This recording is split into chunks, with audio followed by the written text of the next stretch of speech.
안녕하세요. 유원재 세무사입니다. 오늘은 장기임대주택과 거주주택 두 가지를 보유한 경우에 대해서 살펴보겠습니다. 이때 주택을 양도하는 순서는 거주주택을 양도한 후 장기임대주택을 양도하는 상황이 가장 이상적입니다. 지금은 장기임대주택에 대한 혜택이 대폭 축소가 되었으므로 실제로 적용하기 위해서는 임대주택을 언제 등록했느냐를 기준으로 판단하셔야 합니다. 우선 여기서 말하는 임대주택은 임대 개시일 당시에 기준시가 6억 원, 수도권 밖이라면 3억 원 이하의 주택만 해당합니다. 임대주택이 자동 말소나 자진 말소된 경우라면 5년 내 거주주택을 양도하는 경우라면 거주주택 비과세 특례를 여전히 받을 수 있고요. 참고로 장기 임대주택에서 최근에 큰 이슈가 2018년 9월 13일 이후 조정지역에서 취득한 경우라면 거주주택 비과세 특례는 받을 수가 없습니다. 2020년 7월 10일 이후에는 아파트의 경우 장기임대주택 등록이 안됩니다. 거주주택 비과세 특례를 받으려면 꼭 체크해야 할 사항이 있는데요. 첫 번째로 직전 거주주택 양도 후의 기간분에 대해서만 비과세가 적용 가능하다는 점입니다.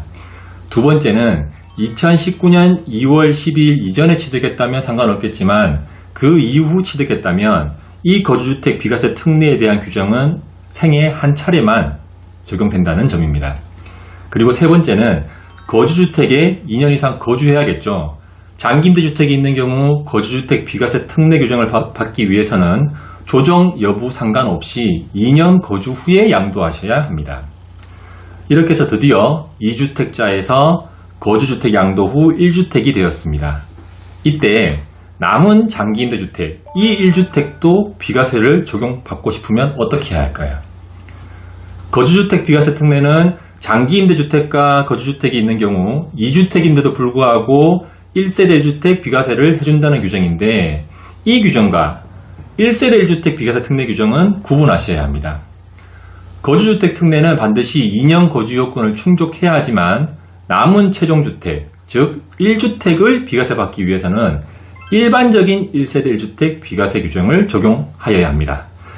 최종주택에 대해서는 세 가지 경우로 구분하여 보도록 하죠. 두 주택 중에 한 주택을 양도한 후 남은 최종주택, 이 주택이 취득 시점에서 조정지역이 아닌 경우라면 2년 보유 요건을 충족하면 비과세가 가능합니다. 물론 최종 1주택 보유기간 계산은 직전 양도일 이후부터 기산하나 예외 규정이므로 취득일부터 기산할 수 있겠죠. 그리고 두 번째는 이 남아있는 1주택이 취득 시점에서 조정지역인 경우라면 반드시 2년 거주 요건을 충족하여야 비과세가 가능합니다. 앞에서 설명드린 내용은 1세대 1주택 비과세에 나와 있는 내용이므로 다들 아시는 내용일 텐데요. 1세대 1주택 비과세에서 거주 요건을 충족해야 하는 경우는 취득 시점에서 조정지역일 경우에만 해당되는 것입니다.